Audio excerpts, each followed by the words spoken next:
Welcome back everybody to the Minecraft Let's Play. Thank you very much for tuning in today. So I've been getting a lot of questions recently about this sheep farm I have here. And everybody's asking me, why do you have green sheep and why do you have green carpet everywhere?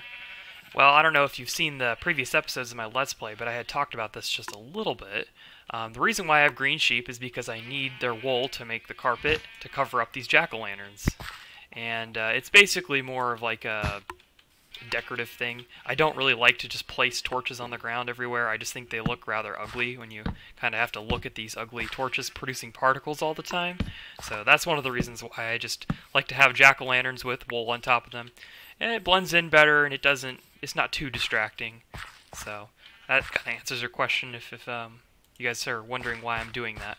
So anyways, so for this episode of the Minecraft Let's Play, I have lots of plans for how I'm going to improve the underground farm some more. Without further ado, let's go ahead and head down there.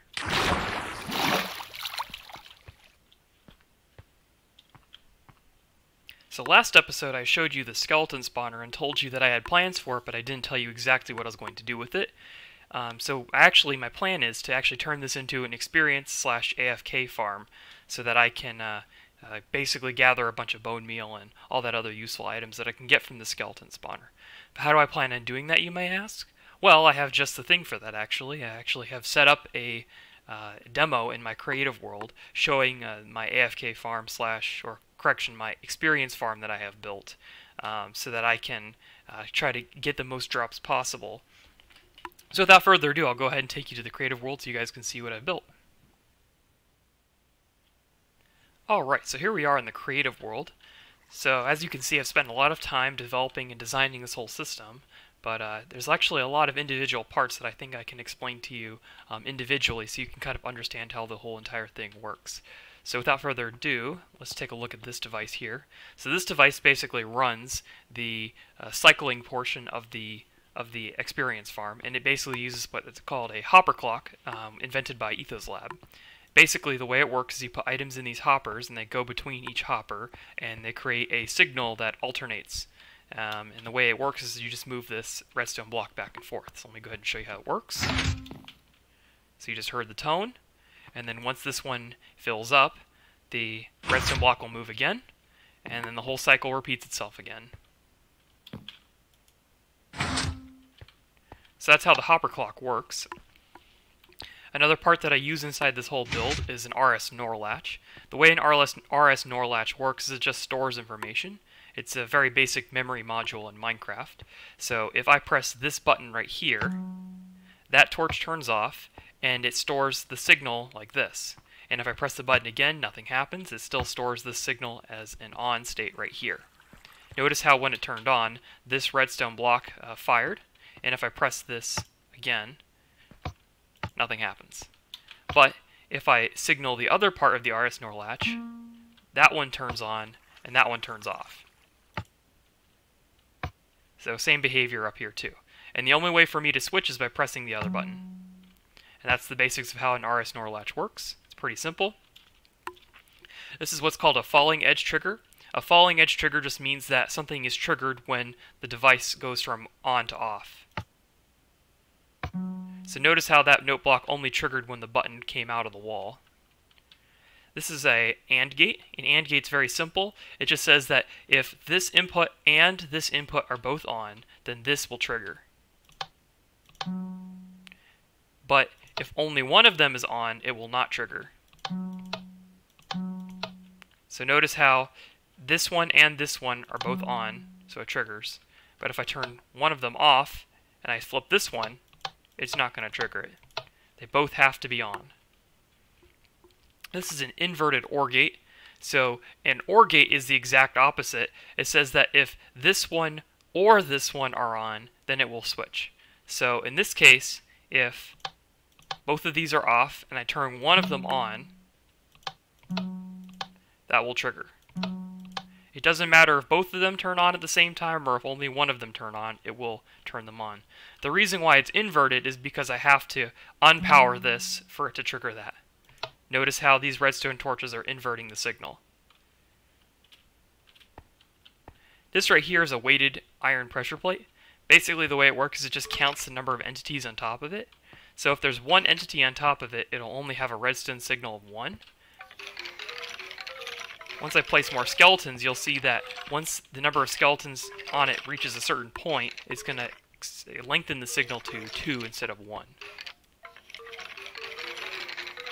Now it's at 3, but watch carefully what happens.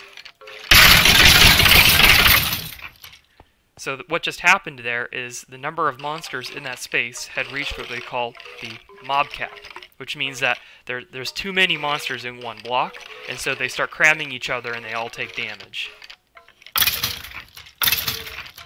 Notice how just adding one more skeleton causes another one to die because it took damage. So the reason why I have this weighted iron pressure plate is I want to know when we're about to reach the mob limit, so that I can tell the redstone signal to tell the redstone machine to kill them before they reach that cap. Otherwise, we're just going to start losing skeletons and valuable experience. So now that we know how all this works, let's go ahead and incorporate it all together. So I use this weighted iron pressure plate right here to measure the number of skeletons on this pressure plate.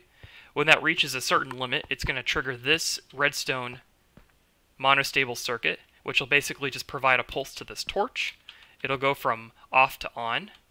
It'll go from on to off, correction, which will make this signal right here become unpowered. When this is unpowered, the hopper clock will be allowed to continue. Notice how if this is off, the hopper clock will continue moving. It has to be powered in order to keep it from continuing on its journey. Correction, on its cycle. So once this turns back on, it'll stop it from continuing the cycle. So that signal, once it's powered by the hopper clock, will travel through this repeater, up this line. It'll power this sticky piston, pushing that block into the skeletons. The skeletons will start taking damage. It'll also trigger this RS NOR latch over here, which will trigger this trap door to open. It'll go from the open position to the closed position, which will prevent more skeletons from going into the system. The thing is, I don't want skeletons to become entering into the system while they're taking damage, because I don't want undamaged skeletons to mix in with the damaged ones. You'll see what I mean in just a minute. So this RS NOR latch controls when this trapdoor is open or closed, and when there's no longer any skeletons on this pressure plate, it'll trigger this falling edge trigger to basically reset the RS NOR latch and open that trapdoor right there. So I know I said a lot. You probably won't understand unless you have a decent understanding of redstone, but let me just go ahead and show you how it works. So I'm about to reach the mob cap. You can see that once I get just a few more skeletons, it's going to trigger the whole system.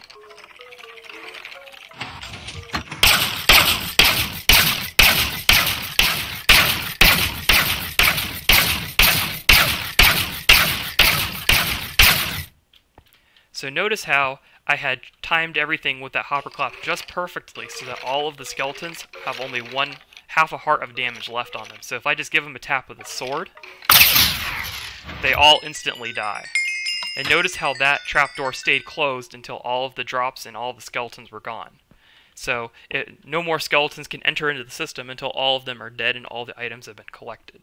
So it's a self-resetting system. So that's the basics of how this whole device works. If you want me to go into more detail about this, I can actually make a tutorial video if you guys are really curious. But I just kind of went through everything really quickly just because I don't want to spend a lot of time focusing on the minute details. I also have a hopper minecart here collecting all the drops for me, so I don't have to worry about that. So without further ado, let's go ahead and go back to the Minecraft Let's Play world and see this thing in action.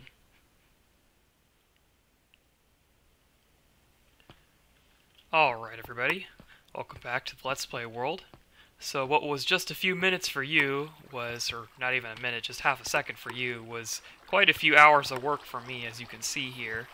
I spent a lot of time just making sure that the spawner spawns correctly, that all the skeletons are funneled into that little tube right there, and then they travel up, and then they go through here, and then here's the pressure plate.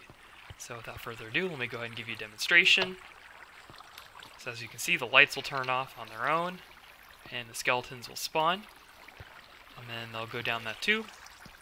And as you can see, there's still just a few lights, so I can at least see what I'm doing here. I can store all my items. So once the skeleton goes up here, you'll see him come by in just a second. Let's see here. Oh yeah, The way that it's set up is there has to be one skeleton in the system already before they'll start coming up. So we gotta wait for a few more to spawn here before you'll see some more. Here we go. So what'll happen is they're gonna push that guy who is waiting there at the waiting area into the tube. He's gonna go up the water stream that uses the soul sand with the water trick. And as you can see, they're hopping on in here to the system. I'll go ahead and fast forward here so that to the point where we have more entities. That way, when this number of skeletons in here reaches 22, then we can the system will operate. And I'll show you that in action in just a second.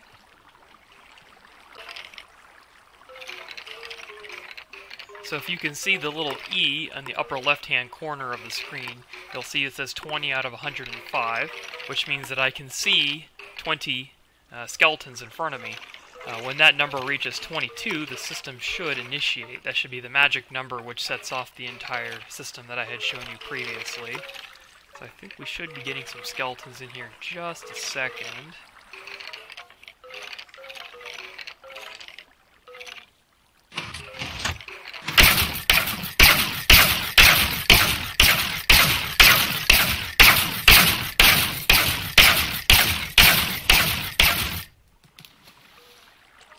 Pretty cool, huh?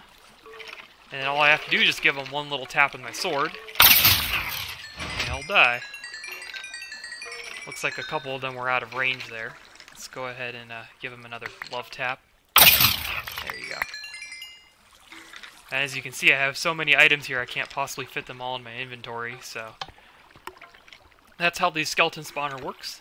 I'll be using this spawner definitely on my own, be using it to collect as much bone meal as possible, which I'll be using for a lot of other things. Speaking of which, I actually have plans to make a 2x2 spruce tree farm today, so let's go ahead and get to that.